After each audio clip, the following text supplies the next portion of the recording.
اہل تشیع ویسے سوال تو کرتے ہیں کہ آپ کے حدیثیں موجود ہیں، آپ حدیثوں کو بھی مانتے ہیں، تو کیا غدیر خم سے ولایت اور خلافت ثابت نہیں ہوتی؟ میں نے بتا دیا نا کہ اس کے اوپر 55B دیکھ لیں. ولایت تو ثابت ہے، حق ولایت تو مانتے ہیں، کون نہیں مانتا؟ پوری امت ان کو ایک عظمت کا درجہ دیتی ہے. حق ولایت کا مطلب اگر یہ لیا جاتا ہے کہ وہ نبی علیہ السلام کے بعد خلیفہ چنے گئے ہیں اور اس کے لیے وہ پلی لیتے ہیں بخاری اور مسلم کی اس حدیث سے جو بخاری مسلم دونوں میں ہے کہ اے علی تیری میرے ساتھ وہی نسبت ہے جو ہارون کی موسیٰ علیہ السلام کے ساتھ، مگر میرے بعد کوئی نبی نہیں ہے. تو ہارون علیہ السلام تو موسیٰ علیہ السلام کی زندگی میں ہی فوت ہو گئے تھے، وہ حضرت موسیٰ کے خلیفہ بنے ہی نہیں ہیں. حضرت موسیٰ کے خلیفہ جوشوا بنے ہیں، یوشع ابن نون.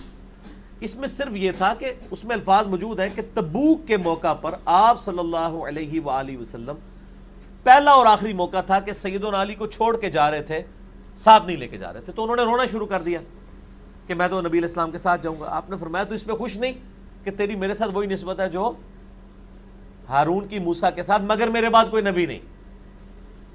یعنی جیسے موسیٰ علیہ السلام کوہ طور پر گئے تھے چند دنوں کے لیے، ہارون کو چھوڑ گئے تھے، میں بھی کچھ عرصے کے لیے جا رہا ہوں تبوک پر، واپسی پہ میں آ جاؤں گا. اس سے مراد وہ والا خلافت والا معاملہ نہیں تھا. ٹھیک ہو گیا جی؟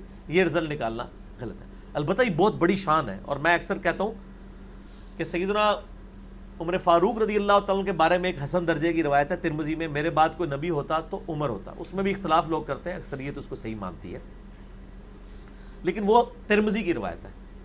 یہ تو بخاری مسلم دونوں میں ہے، کیونکہ قرآن حکیم میں موسیٰ علیہ السلام کے سپورٹیو کون تھے؟ ہارون علیہ السلام. ان کی دعا سے بنے. اس لیول کا سپورٹیو نہ حضرت ابو بکر تھے، نہ حضرت عمر تھے، نہ حضرت عثمان تھے نبی علیہ السلام کے لیے علیہم السلام اجمعین ورضی اللہ عنہم اجمعین. حضرت علی تھے. ٹھیک ہو گیا؟ اسی طریقے سے میں نے آپ کو بتایا کہ سنی کس طرح معاملات کو ڈیلیوٹ کر جاتے ہیں کہ مسلم شریف کے اندر حدیث ہے حضرت علی کے فضائل کے چیپٹر میں، بخاری میں موجود ہے، مسلم والا طریق میں پڑھ رہا ہوں کہ غزوہ خیبر کے موقع پر آپ نے فرمایا کل میں اس شخص کے ہاتھ میں جھنڈا دوں گا جو اللہ اور اس کے رسول سے محبت کرتا ہے، اللہ اور اس کا رسول اس سے محبت کرتے ہیں. صحابہ کہتے ہیں ہم پوری رات سوئے نہیں اس فکر میں کہ یہ خوش نصیب کون ہوگا. اور حضرت عمر کے الفاظ ہیں صحیح مسلم کے اندر، یہ پہلا موقع تھا کہ مجھے رشک ہوا کہ کاش وہ شخص میں ہوں، اور کہتے ہیں میری تڑپ میرے دل میں ہی رہ گئی. حضرت علی کو نبی علیہ السلام نے وہ جھنڈا دیا، تو حضرت علی پہ رشک کرتے تھے سیدنا عمر. ہمیں ایک جعلی روایت وہ سنن کبری البیہقی سے بتائی گئی ہے، جس کو البانی بھی کہتے ہیں کہ یہ جعلی روایت ہے، جھوٹی، ضعیف نہیں، جھوٹی. شیخ زبیر صاحب بھی اسے ریجیکٹڈ روایت مانتے ہیں. وہ جی حضرت عائشہ ایک دفعہ کہنے لگیں یا رسول اللہ صلی اللہ علیہ وسلم یہ آسمان کے برابر کسی کی نیکیاں ہیں؟ تو آپ نے فرمایا عمر کی رضی اللہ تعالیٰ عنہ.